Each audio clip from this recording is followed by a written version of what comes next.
Baik, tugas dari mata kuliah Ekologi dan Dinamika Sistem terkait review buku analisis sistem dinamis. Kelompok kami terkait bab 17 yaitu sukses bagi yang berhasil, terdiri dari Ersya Madia Kemala, Aulia Mukti, dan Rezaldi Mufli.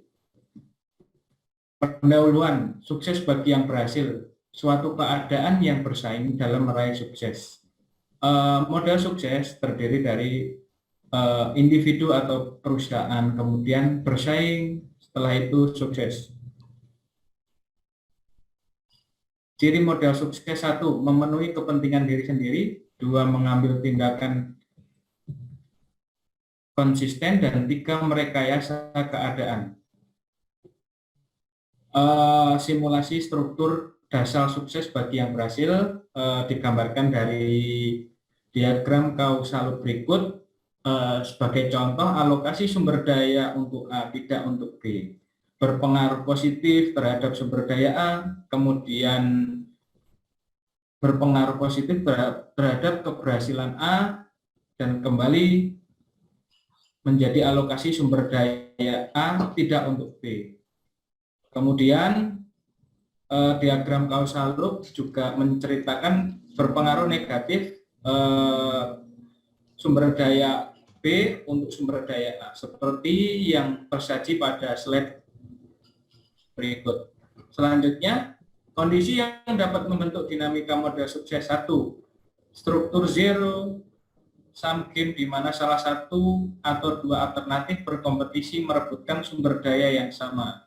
2. Penyimpanan sumber daya lebih banyak, maka ia memilih untuk lebih sukses lagi. 3. Mengurangi pemberian sumber daya pada salah satu alternatif, maka akan mengurangi kesuksesannya.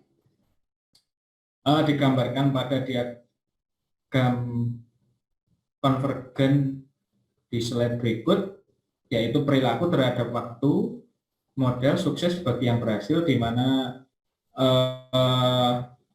menunjukkan perkembangan yang baik. Pohon jati berwarna merah dan pohon murbei berwarna hijau menunjukkan penurunan kapasitas atau peningkatan kualitas. Pola kas terhadap waktu dari model ini adalah terlihat sepasang kurva divergen, satu naik ke atas dan satunya lagi turun. Berikut model pembuatan latihan 1. Mulai dari pertama kita membuat diagram causal loop, dua alternatif mengenai bab 17 ini. Kemudian simulasi modelnya kita bangun berdasarkan persamaan yang sudah ada pada bab 17. Jadi kita tinggal mengikuti alurnya seperti yang sudah tersaji di slide presentasi. Kemudian pembuatan diagram simulasinya terkait waktu. Artinya kita bisa melihat 20 tahun ke depan, 40 tahun, 60 tahun, 80 sampai 100 tahun. Grafiknya seperti apa? Misalkan naik ke atas, kita bisa berkelanjutan. Kalau misalkan turun ke bawah atau mengalami penurunan, ya kita bisa ganti dengan simulasi model yang lain. Kemudian pembuatan model latihan kedua seperti tersaji di depan, ada perbedaan di mana pohon jati dan pohon murbei ini sangat unik, di mana pohon murbei ini ada unsur negatif terhadap pohon jati, di mana tidak bisa tumbuh ketika ada naungan dari pohon jati. Simulasi pembuatan modelnya ini lebih sederhana dari model yang pertama. Terkait usaha pohon jati dan pohon murbei, lebih layak mana untuk peningkatan pendapatan masyarakat. Ini grafiknya menunjukkan proses dari tahun ke tahun. Di depan menunjukkan pohon jati dan pohon murbei, pohon jati grafik naik ke atas, pohon murbei turun ke bawah. Kesimpulannya, model ini menggambarkan dua kelompok yang memiliki kekuatan yang berbeda. Kemudian pihak pertama telah sukses awal mendapat sumber daya yang lebih, sehingga pihak kedua mendapat sumber yang kurang dari sumber daya yang pertama. Kita lanjut mengenai bab 22, yaitu analisis dan perumusan kebijakan.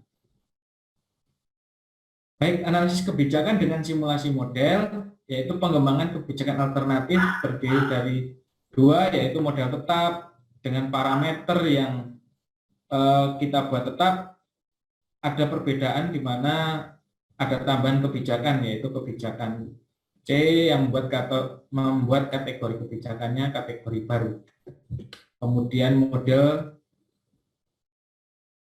diubah, di mana pola dasarnya berubah, kemudian struktur dan dinamikanya juga berubah. Kemudian analisis kebijakan alternatif itu terdiri disimulasikan dengan lingkungan sistem berbagi menjadi dua, yaitu tetap dan sesuai, setelah melalui proses dengan proses penambahan sistem faktor atau MDA atau MDS, sehingga terdapat kategori sifat kebijakan, yaitu fungsional dan perubahan struktur, yaitu aktif, kemudian reaktif, antipatif, dan adaptif. Berikutnya terkait penerapan dan perumusan analisis kebijakan. Simulasinya terkait kebijakan yang merefer dari bab 17 terkait analisis budidaya pohon jati dan murbei.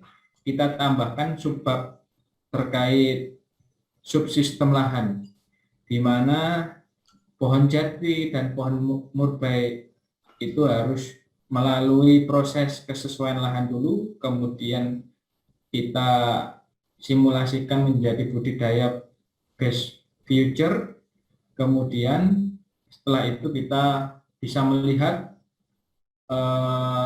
diagram causal loop-nya itu berpengaruh positif, akhirnya membentuk pola agroforestry yang diinginkan, yang berpengaruh terhadap penghasilan masyarakat dan pola kelembagaannya, seperti itu. Jadi analisis kebijakannya lebih ke kebijakan terhadap kesesuaian lahan dan pola kelembagaan serta pola agroforestry. Analisis kebijakan dengan simulasi model seperti yang tabel berikut, di mana kita mengembangkan model tetap, parameternya jati, jadi parameter 1, murbei jadi parameter 2, dan jati plus murbei menjadi parameter 3. Kemudian kita analisis lebih lanjut terkait sensitivitasnya, yaitu sensitivitas sedang, kemudian murbei itu rendah, sama jati plus murbei sensitivitasnya itu sedang. Pernyataan kebijakan di mana budidaya jati, kemudian budidaya agroforestry, jati plus murbei itu menjadi agroforestry. Kategori kebijakan P1 itu lama, P2 itu lama, dan P3 itu kategori kebijakan baru. Untuk lebih lengkapnya, kelompok kami akan memperlihatkan simulasi singkat terkait bab 17, dan kemudian setelah bab 17 kita analisis menjadi analisis kebijakan. Bab 17 ada penjelasan sedikit juga terkait diagram causal loop. Berikut sebagian udah kami buat, tinggal menambahkan terkait parameternya. Kita klik persegi seperti ini, kemudian kita klik kanan edit text, kemudian kita tuliskan investasi A, seperti ini. Kemudian ketik diagram alirnya, kita klik ke arah kanan seperti ini, kemudian belok, kita klik 2 kali. Baik, setelah itu muncul, kita klik oval frame tool yang bulat, kita klik di sebelah sini. Kita klik lagi edit text, kita tulis nilai plus.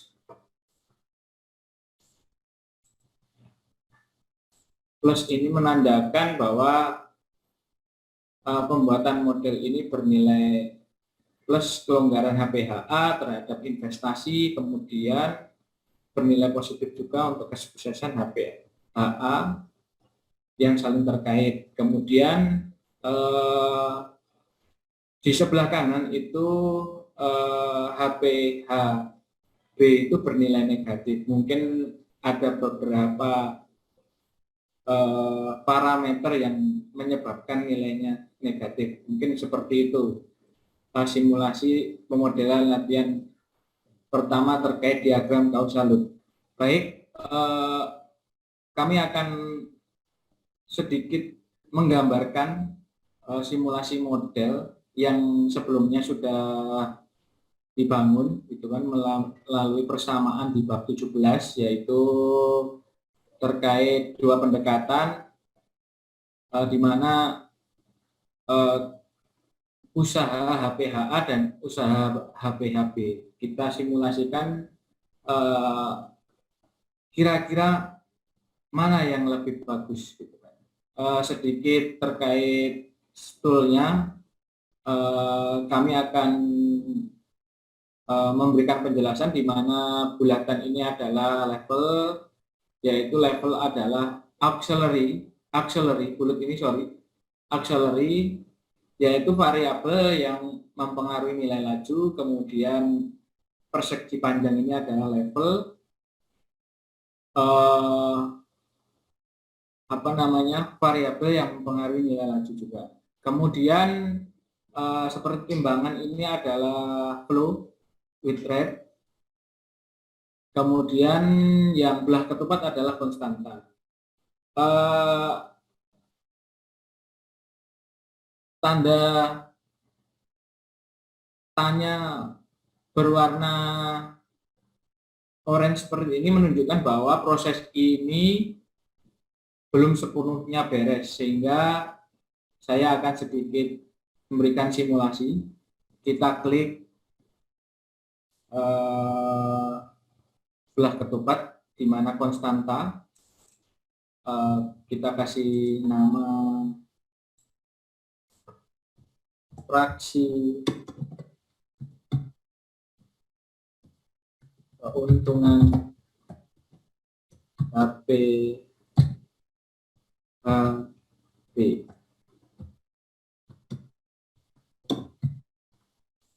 Kemudian kita klik 2 kali di belah ketupat, konstantanya 0,3 sesuai dengan persamaan yang sudah ada.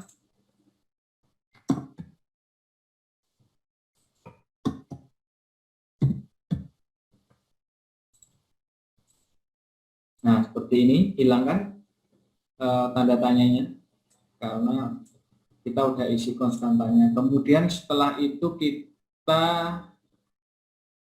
klik link ini,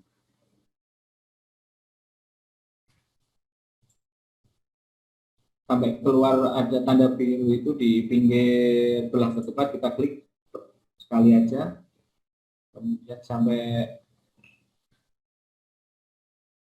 bersentuhan dengan bulatan kita klik sekali. Tanda tagar ini juga menunjukkan bahwa proses ini belum selesai.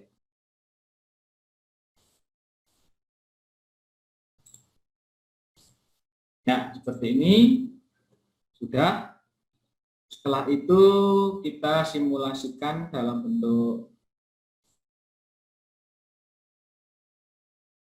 grafik ya. Itu kita klik, kemudian klik kanan properties, kita cari parameter, lihat komponennya. Setelah itu sukses HPHA kita klik 2 kali, sukses HPHP kita klik 2 kali, play, oke.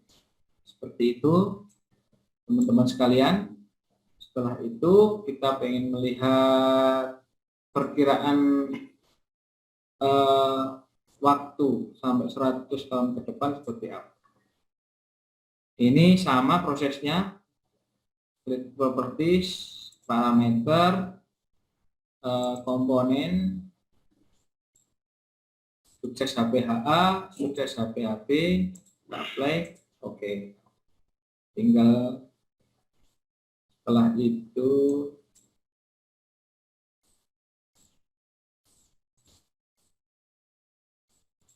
kita atur tabelnya seperti ini. Jadi tabel ini menunjukkan existing sekarang 0 sampai 100 tahun mendatang. Kira-kira sustainable atau tidak. Jadi ketika mendekati 60 tahun ke depan itu masih bagus, kemudian itu berkebalikan di HPHP, di mana grafiknya semakin menurun. Menindaklanjuti tutorial PowerSim bab terkait kebijakan, di mana kita akan buat suatu intervensi simulasi sistem dinamis, di mana kita mengambil studi kasus HPH. Jadi HPH A itu bergerak, kurvanya itu naik ke atas, kemudian HPHB itu kurvanya turun ke bawah. Nah, supaya HPHB ini terjadi peningkatan seperti HPHA, kita akan buat sedikit tutorial dari aplikasi PowerSim. Ini berikut kita lihat ya.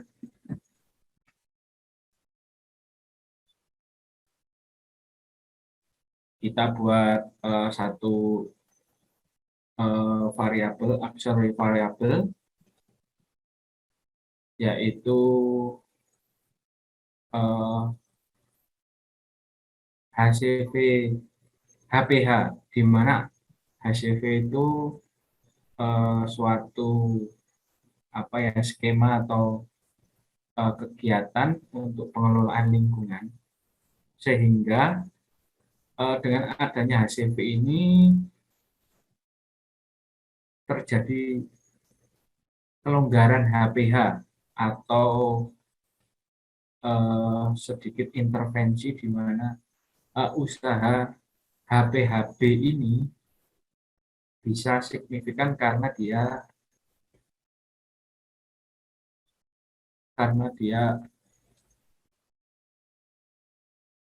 mengkonservasi suatu lingkungannya melalui skema HCV-HPH. Oke, seperti terlihat di layar, kita buat alurnya dari kelonggaran HPHA, kita buat, kemudian dari hasil HPH ke hasil penjualan. Kita intervensi rumusnya, kita masukkan, di mana kita buat koefisiennya itu 0,2 berdasarkan 0,02 ya, 0,2 kan hasil proxy indikator keberlanjutan lingkungan.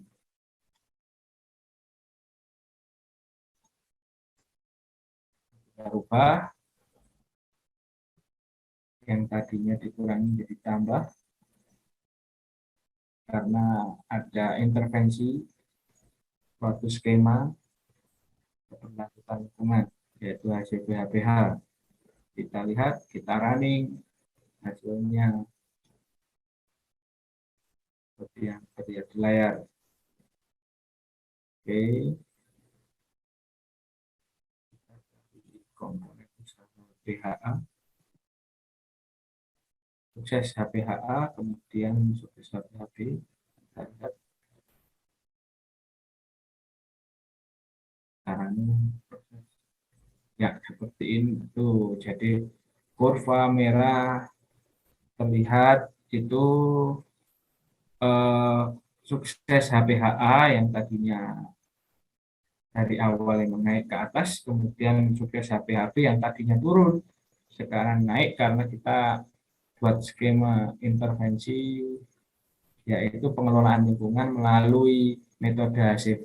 Sekian simulasi atau tutorial terkait dua kebijakan yang tadinya satu kurvanya naik ke atas, satu turun ke bawah, kemudian yang turun ke bawah kita intervensi dengan suatu kegiatan tertentu di kasus ini yaitu HCP sehingga naik ke atas secara signifikan. Kemudian studi kasus selanjutnya, latihan yang kedua sama, jadi diagram causal loop seperti terlihat di hasil dari PowerSim Studio 10, yaitu di mana kita buat diagram causal loop terkait budidaya pohon jati dan budidaya pohon murai, di mana berpengaruh positif ketika usaha pohon jati dibarengi dengan budidaya dan menghasilkan penghasilan yang signifikan kepada masyarakat. Ditunjukkan dengan diagram positif seperti tertera di dalam layar. Kemudian studi kasus yang kedua itu budidaya pohon murai, di mana awalnya berpengaruh positif, setelah itu dilakukan budidaya juga berpengaruh positif juga, setelah itu terhadap penghasilan masyarakat berpengaruh negatif. Kemudian di sisi lain juga pohon murai itu juga sangat buruk ketika di dalam naungan. Artinya ketika pohon jati lebih besar, pohon murai menjadi berpengaruh negatif terhadap pohon jati. Seperti itu sih. Kemudian setelah diagram causal loop, kita lihat simulasi fluid rate-nya atau simulasi PowerSim-nya, pemodelan kita buat, di mana seperti yang pertama tadi, ini lebih simple dan persamaannya sudah ada di bab 17. Kita tinggal merangkai sesuai dengan arahan di bab 12, di mana dua kejadian yang berbeda berdampak,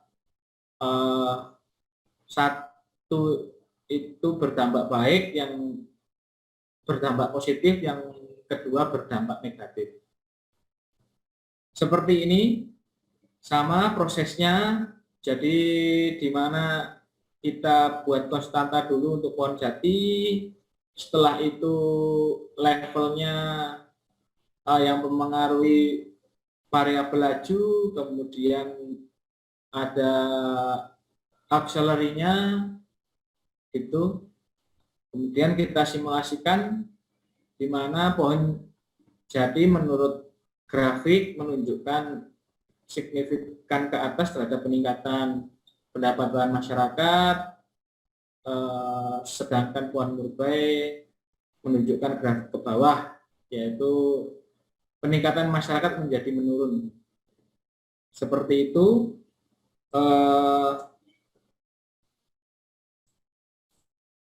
Ini grafik untuk simulasi waktu, di mana menunjukkan sampai 100 tahun ke depan pohon jati lebih layak untuk dibudidayakan sebagai alternatif penghasilan masyarakat. Baik, itu penjelasan simulasi mulai dari diagram causal loop sampai simulasi Power Sim bab 17. Baik, bab 22 itu kelanjutan dari bab 17 ketika dikaitkan dengan bab 22 itu terkait analisis dan perumusan kebijakan, di mana model itu kita buat satu model tetap, yang kedua itu model dengan diubah, baik diubah parameternya, strukturnya maupun polanya. Kita coba simulasikan terkait analisis dan perumusan kebijakan, di mana kita ngambil studi kasus dari bab 17 terkait budidaya pohon jati dan pohon murbei. Kita simulasikan dengan model tetap, di mana lingkungannya itu kita coba dengan simulasi pendekatan metode kesesuaian lahan. Setelah itu kita melihat kesesuaian lahan pohon jati maupun pohon murbainya. Setelah melihat kesesuaian lahannya, kita rekomendasikan budidaya best future-nya seperti apa. Setelah itu bernilai positif terkait pola agroforestry-nya, skemanya nanti seperti apa. Itu berpengaruh positif baik penghasilan masyarakat maupun skema pola kelembagaan yang nantinya akan kita bangun untuk pola agroforestry. Seperti itu singkatnya dari bab 22 terkait analisis dan perumusan kebijakan, di mana model yang awalnya kita buat menjadi suatu analisis kebijakan yang nantinya digunakan untuk suatu tujuan tertentu. Terima kasih.